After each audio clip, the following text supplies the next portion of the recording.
Then moving on to the computer.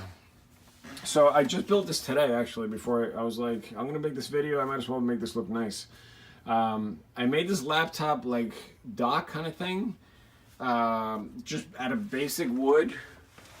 Just took like a piece of wood and I elevated it with a little 2x4 back there, and then I don't know if you can see, there's two pieces of wood that are sandwiching these metal clips, which look like this. And these are from like one of my bike stands that I had extra ones.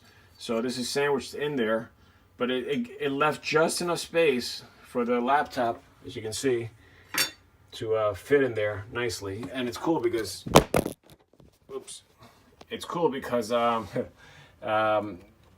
laptop just lifts right off. So you know, it's just sitting there. But it's super strong. It's not moving forward. And then I just put this piece of wood here just to keep it in place. So that's holding the whole thing in place, and as strong as anything. I was really tugging on that before, and it's not going anywhere. It's being held up by hinges, which is also nice because if you want the angle to be higher, you could just pull this up, you know, and put it whatever angle you want, and then just put something behind it. So that's that. So the computer is controlling through JMRI.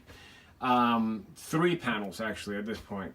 I have many options, but right now I'm just going with 3. I'm keeping the dispatcher type panel, which is, you know, like this, on this screen because I'm not really going to use it when I'm running my own layout here at home.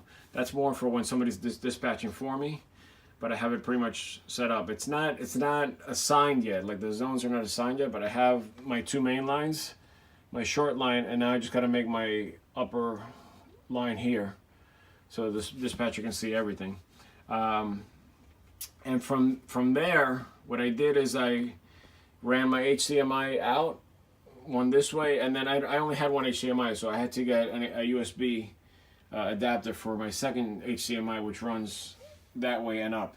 And the reason for that is because I have these panels up here that are showing my 2 levels. So on the left here is my main level with all the block detection, and then here is my upper level, which is real neat because I can be standing anywhere in the room and see them without a problem at all. I mean, there's enough. The distance, even though it's about 11 feet to the end of the room, maybe a little more, I can still see them. You know, it's easy to detect, and from both sides of this peninsula here, so it doesn't matter where I'm standing. But the other nice thing about this is that I could pull them off. These panels just come right off, and I could bring them to the other room where there's stands on a table, and I could just plop them on there in case I have a dispatcher that's going to be doing my dispatching for me in another room. Otherwise, I've been doing it remotely. I've been doing it through desktop remote. My friend in Pennsylvania has been able to control my layout basically from his house, from his couch, and he lines my trains up, and it's really neat the way that works. Obviously now the next step for all of this would be to get signals going, but that's a whole nother headache, so I'm going to just enjoy this for a little bit and then go to that later. I put that piece of wood in the back for 2 reasons. One, because there's a window back there and I didn't have anything to mount on, so I brought it forward a little bit, and then now I can mount on that wood. And the other reason is just to aesthetically to make it look nice, and so you can see the screens clearly since they're black. What else? Okay, so then the next thing is I had to wire all of my wiring from the rest of my block detection. So that once I go up, all of those either went this way around my layout through the bottom, you know, of the main level, or this way into the closet and into, you know, this side of the layout. But it's a very long path from here to get to the island, to get to the center of the island. Now I did run the main level stuff all the way back there, around, and then forward to right here, just to get these tracks to have detection. But in order for me to go up, I'd have to go even further. So what I decided to do instead, plus it was getting very cluttered here. It was just, you know, there's only so many wires you can stick through these holes before, you know, you run out of space, and it just looks like a disaster. So that's pretty neat right now, even though it's not great. I'll definitely be cleaning that up a little bit more.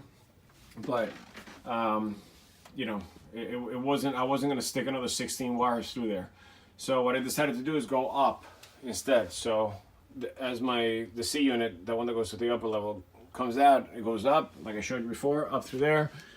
And then it's basically going behind my my panels here, so you can't see them.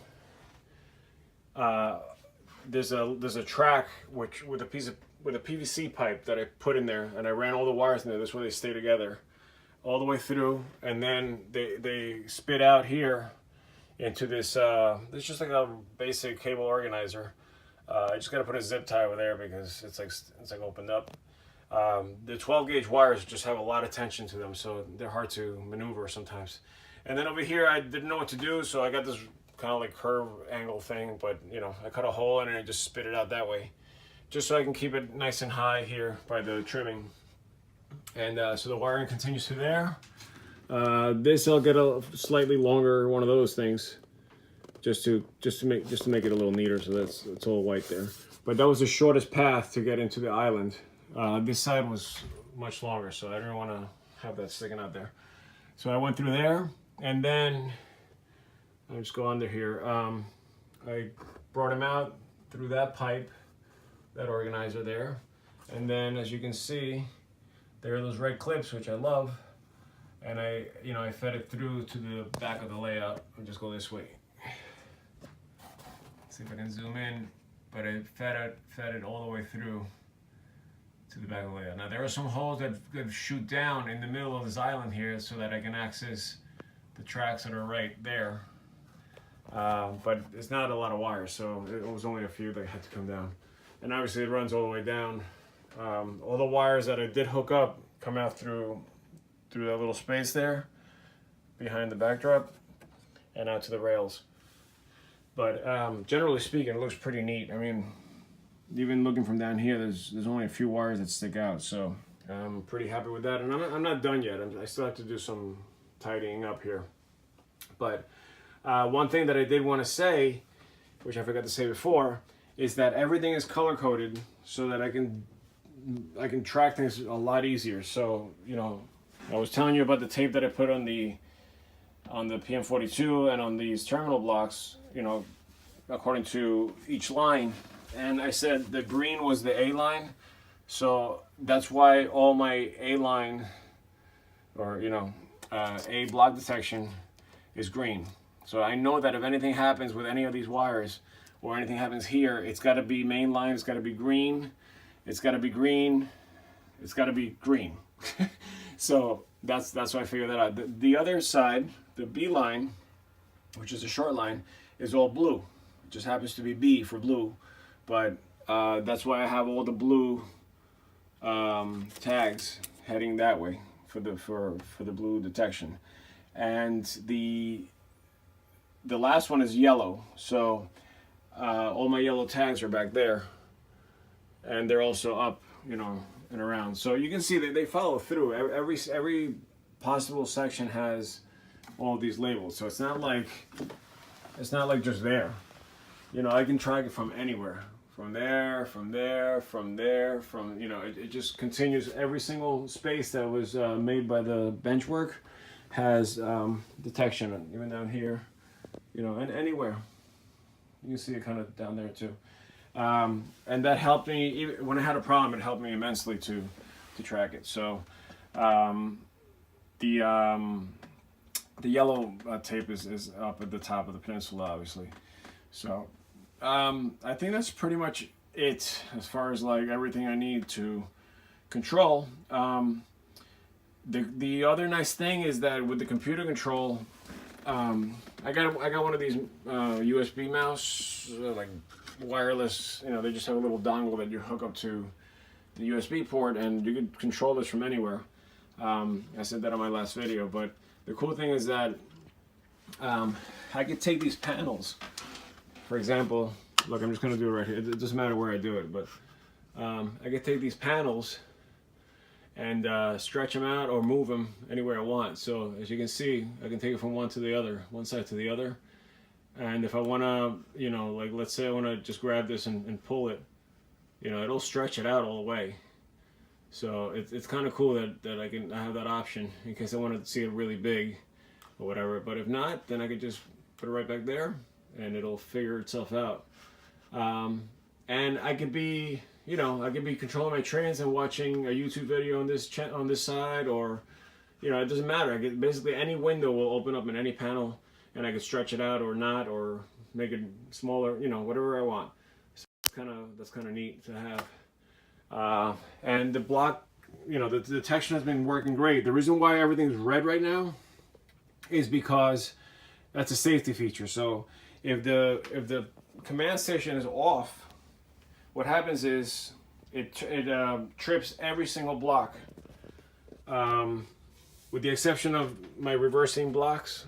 I have to actually turn the system on first, and then turn it back off, and it'll reflect that and that. Those are my reversing sections, but those are being controlled by another system, another component called the BXPA1, which is designed from Digitrax to only control one section and also reverse that one section. So it detects and reverses, which is something that you couldn't do with the BDL 168s unless you wanted to lose a bunch of sections while you did that, because it would reverse all of them. So that's why it's red. And I think in the real, like in real dispatcher rooms, panels rather, that's what happens if there's a problem. So it basically puts everything on lockdown by turning red. And that's why that is the way it is right now. And just the only other thing is that I couldn't, well, I haven't figured out on JMRI how to assign the crossovers correctly. That's why you see that they're all still white. So they're just not assigned. But once I figure it out, they'll light up. And I just haven't, that's like the only one that I haven't wired. It's like the wire's there, but I haven't actually connected it. So that'll take, you know, like 10 minutes to do. Just in a really awkward place. So that's that. I'm super happy that I finished this thing. I can't believe it. I love the way it came out. I think it looks super neat. And the other nice thing about this laptop thing is that you could just close it, and then, you know, it's dust free and nice and neat. All right, so that's where I'm at. Next step, I guess, would be signals. So I don't know. I guess I'll put them either down here, or I'll figure out maybe down there. I'll figure something out. But that's a whole nother thing. So like I said, I'm going to enjoy this for a little while longer before I get into all of that. All right. Thank you.